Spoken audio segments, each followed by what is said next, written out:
Olá, meu nome é Marcelo Freitas e esta é uma série de vídeos em que eu defendo a preservação do texto do Novo Testamento usando a linha de transmissão da família 35. Neste vídeo, nós queremos esclarecer por que nós devemos preferir a família 35 ao texto majoritário de Hodges e Farstad ou a prioridade bizantina de Robinson e Pierpont. Esses dois textos são quase idênticos. É preciso deixar claro que o Dr. Pickering não combate nenhum desses dois textos. Ambos são muito bons e quem os usar estará muito bem servido. Mas é claro, o Dr. Pickering acha a família 35 um pouco melhor que esses dois textos. Vamos esclarecer os motivos. Primeiro, vamos esclarecer a terminologia. Texto majoritário traz a ideia de maioria. Portanto, esses dois textos, por tentarem ser majoritários, eles buscam a maioria absoluta dos manuscritos, a maioria absoluta das variantes textuais. É preciso, então, fazer uma pequena distinção. No português, existe uma diferença entre maioria simples e maioria absoluta. No inglês, contudo, majority é maioria, é majoritário, que significa maioria absoluta. A maioria simples do português é plurality em inglês. O texto de Zane Hodges é chamado de majoritário porque Hodges foi o pioneiro, ele que deu início à ideia, à teoria de um texto majoritário. Como o Dr. Pickering era amigo de Hodges e Farstad, o Dr. Pickering estava no seminário teológico em Dallas, Texas, nos Estados Unidos. Com Zane Hodges, o Dr. Pickering estava envolvido nesse projeto do texto majoritário também. Robinson e Pierpont têm a mesma metodologia majoritária, mas, além de serem posteriores a Hodges e Farstad, eles escolheram o nome prioridade bizantina. Como os manuscritos bizantinos são majoritários, a diferença é muito sutil. A maioria absoluta, portanto, é a metodologia de ambos os textos. Mas quais são os problemas que esses dois textos enfrentam? O primeiro problema é que nem a metade dos manuscritos conhecidos foram cotejados, exceto em algumas porções isoladas, alguns capítulos ou trechos do Novo Testamento. Portanto, não é possível saber em muitos lugares do Novo Testamento onde está a maioria, qual texto é majoritário. Em segundo lugar, tanto Hodges e Farstad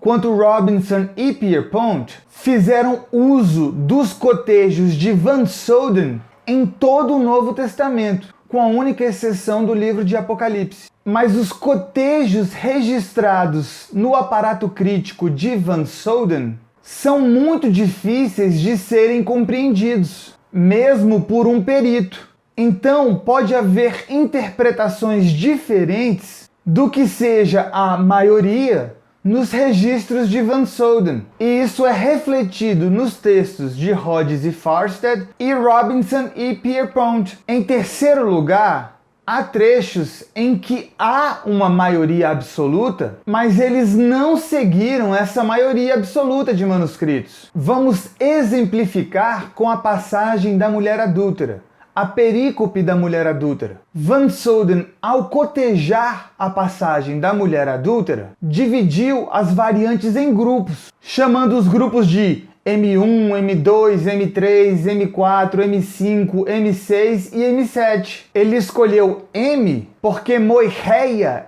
é adúltera em grego. Existe maioria absoluta na passagem da mulher adúltera. Desses grupos que Van Soden dividiu, existem três grandes grupos, que são os grupos M5, M6 e M7. Acontece que os grupos M5 e M7 concordam entre si. Eles têm as mesmas variantes contra M6. Logo, M7 está na maioria. Outras vezes, M6 e M7 concordam entre si, tem as mesmas variantes contra M5. Logo, o grupo M7 também aqui está com a maioria. E os grupos M5 e M6 nunca concordam contra M7, deixando o grupo M7 isolado. Perceba, portanto, que o grupo M7 está sempre com a maioria dos manuscritos, está sempre com a maioria absoluta das variantes. Então, como Hodges e Farstad e Robinson e Pierpont usam a metodologia majoritária, eles deveriam ter seguido a maioria absoluta, deveriam ter seguido o grupo M7.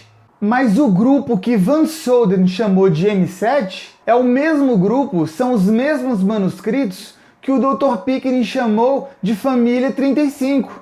Mas Hodges e Farstad seguiu o grupo M6 e Robinson e Pierpont, desde 2005, na segunda edição do texto grego, seguiu o grupo M5. Logo, nesses pontos, eles usaram considerações subjetivas desconhecidas, já que não seguiram o texto majoritário. Em quarto lugar, no livro de Apocalipse, existem 150 lugares em que nenhuma variante possui 50% dos manuscritos. Portanto, nesses pontos, não há texto majoritário. E existem outros pontos através do Novo Testamento, mas em número bem menor. Nesses casos, como não há texto majoritário, eles foram obrigados a usar outras considerações, geralmente subjetivas. Os critérios não são óbvios. Nem sempre o critério da maioria simples, ou plurality, foi usado.